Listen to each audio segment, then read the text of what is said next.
Hello my dear students.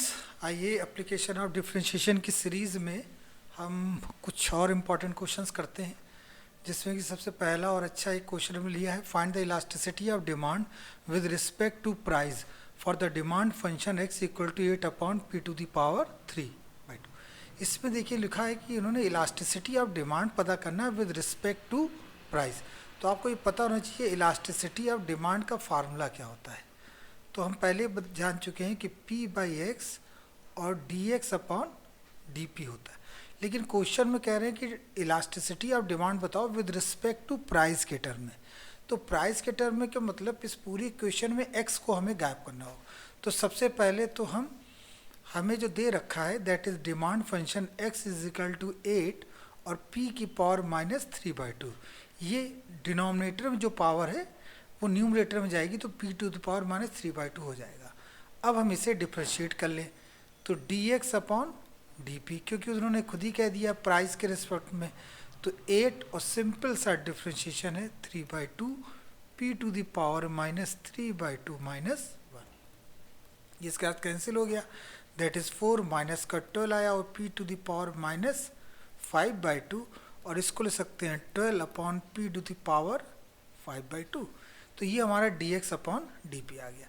अब इसी value को हम यहाँ पर रख देते हैं, तो p को तो p रखेंगे और x की वैल्यू को यहाँ से निकाल लेते, तो x आएगा 8 upon p to the power 3/2 into d x upon d p. D x upon d p की जो वैल्यू है 12 upon p to the power 5/2, ये आपका रहा।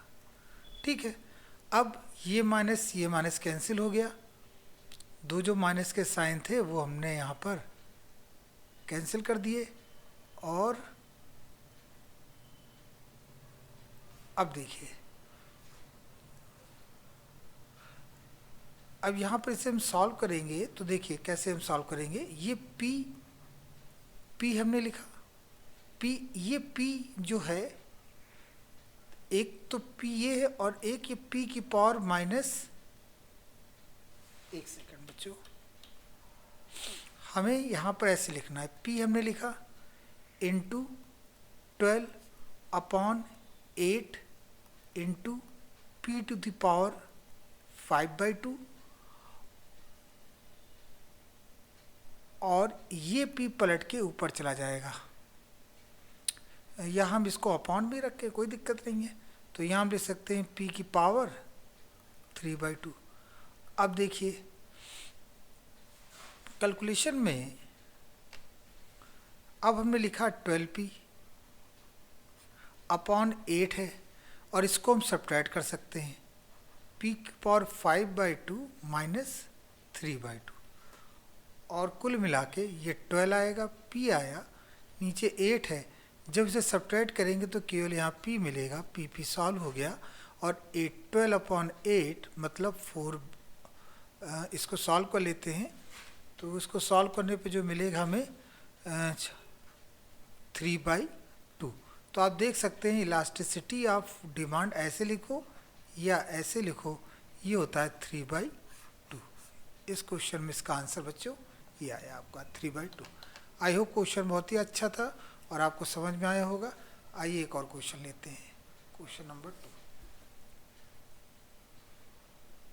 इफ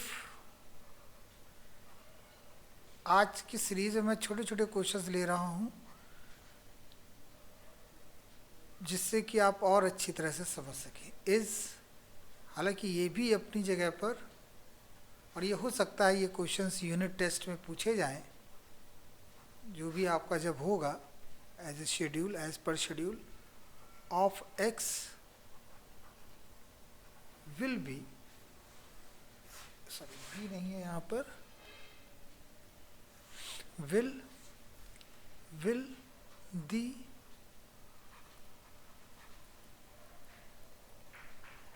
elasticity of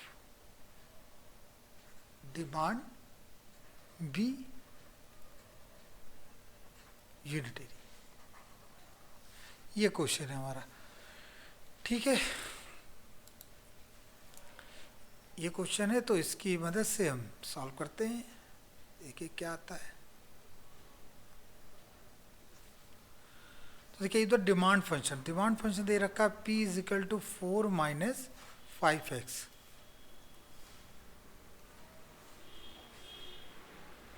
ठीक है, 4 माइनस 5x ये आपको दे रखा है। For what value of x elasticity और डिमांड, और क्वेश्चन में क्या दिया है, क्वेश्चन में दिया हुआ है दिस वन, इसकी वैल्यू कितनी दी है 1 यूनिटरी। देखिए लिखा ना यूनिटरी, इलास्टिसिटी ऑफ डिमांड भी यूनिटरी हो तो यूनिटरी आप जानते हैं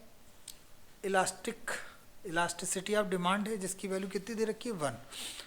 तो x की वैल्यू आपको निकालनी है, तो आपको फार्मूला पता है फंक्शन का, वो होता है फंक्शन का नहीं, वो होता है इलास्टिसिटी ऑफ डिमांड का minus p by x D x upon d P.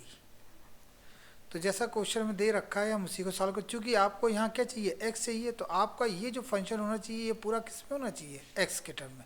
इसका मतलब ये हुआ कि हम इसको, हालांकि ये तो इससे तो हमें सिंपल सा 1 को डिफ्रेंशिएट करना है, तो हमने लिख दिया D P upon D x, that is 4 का तो 0 हो जाएगा -5, तो ये वैल्यू कितनी आ गई -5। अब यहाँ हम पुट करें तो p की जगह पर हम पुट कर देंगे 4 माइनस 5x और x की जगह पर x ही लिखा रह देंगे, D P upon D x upon d P जो है वो उसकी वैल्यू हमें पुट करनी, तो ये हो जाएगा -5, पलट जाएगा ऊपर, D x upon d P है तो ये पलट के नीचे लिखा जाएगा, मतलब इस प्रकार से -5। ठीक है, और चूंकि आप देख ही रहे हैं ये सब पूरा किसके इक्वल है 1 के, क्योंकि क्वेश्चन में ही दे रखा है। ये माइनस साइन इस माइनस साइन कैंसिल हो जाएगा, 4 minus 5x upon 5x is equal to 1। यहाँ से आ जाएगा 4 minus 5x is equal to 5x and 10x is equal to 4, x is equal to 2/5। ये आपका आंसर है। तो आई होप ये क्वेश्चन आपको क्लियर हुआ होगा जो मैंने आपको बताया।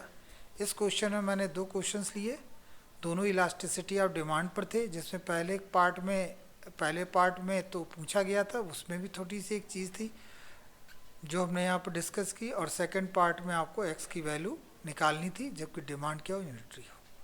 Thank you very much.